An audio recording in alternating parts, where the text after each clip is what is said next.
When we grow older, the world often believes we have nothing left to offer.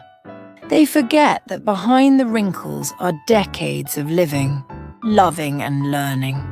They forget the hearts that still beat strongly, waiting for a reason to feel alive again. Mr. Kim was 78 when his doctor told him he should avoid strenuous work. For a man who had spent his entire life as a farmer, those words were more painful than any disease.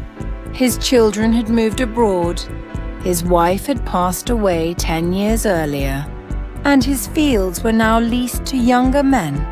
He lived quietly in a small house at the edge of town, watching the seasons change through his window. One day, while walking along a familiar road, Mr. Kim noticed a path he hadn't taken in years. Overgrown with weeds, it led to a plot of land that once belonged to an old friend. He remembered it clearly, a garden that had once been full of flowers, vines, and fruit trees. But now it was abandoned, the soil cracked, the branches heavy with neglect.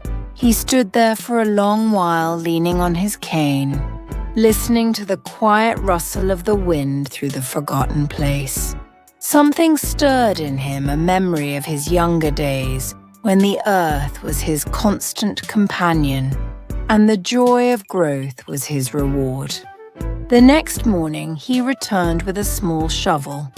He was slow, his back bent, his breath short.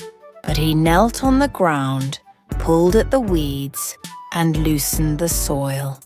Every day he went back. Neighbors would shake their heads, saying, "Why bother, old man? No one will eat those fruits. No one will see those flowers." But he smiled and said nothing. Weeks turned into months. The garden began to change. Green shoots pushed through the soil. Roses lifted their heads again. The plum trees bore small blossoms. And in that quiet space, Mr. Kim found himself changing too. His steps grew steadier, his back straighter. The pain in his heart, the loneliness that had weighed him down for years began to ease. Children in the neighborhood noticed first. On their way home from school, they peeked through the fence and saw the old man working slowly.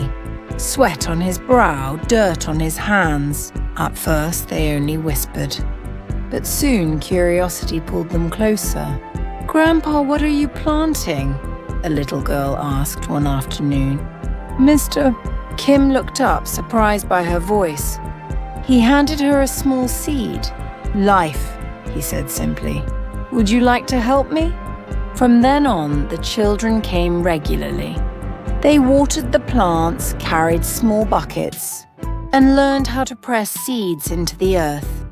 They listened as Mr. Kim told them stories about the seasons, about patience, about how the soil remembers every hand that touches it. Word spread among the neighbors. Soon, older residents began visiting too. Some came just to watch. Some came to sit and rest in the shade.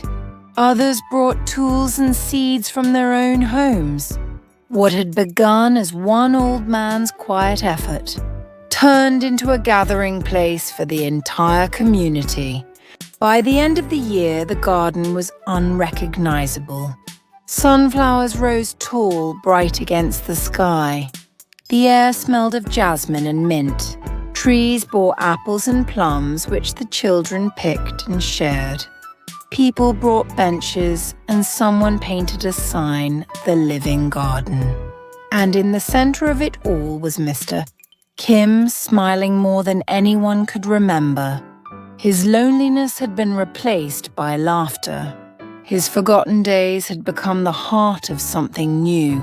One evening, as he sat on a bench, watching the children chase each other among the flowers, a thought came to him. For so long he had believed his life was over, that the best days were behind him. But now he realized it was not youth that kept a person alive, it was purpose. He whispered to himself, "I thought I had nothing left." But look at this, the earth never forgets.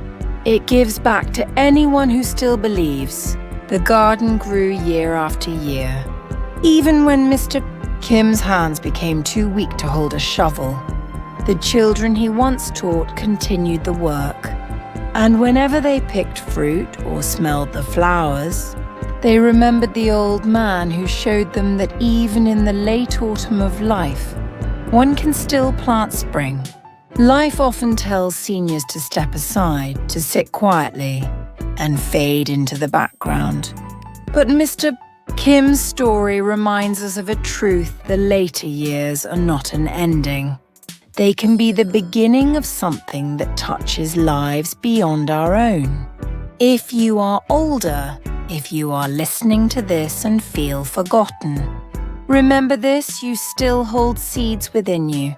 Seeds of wisdom, of kindness, of patience. The world may overlook them, but the world still needs them. And perhaps just like Mr. Kim, you too can plant something that will outlive you.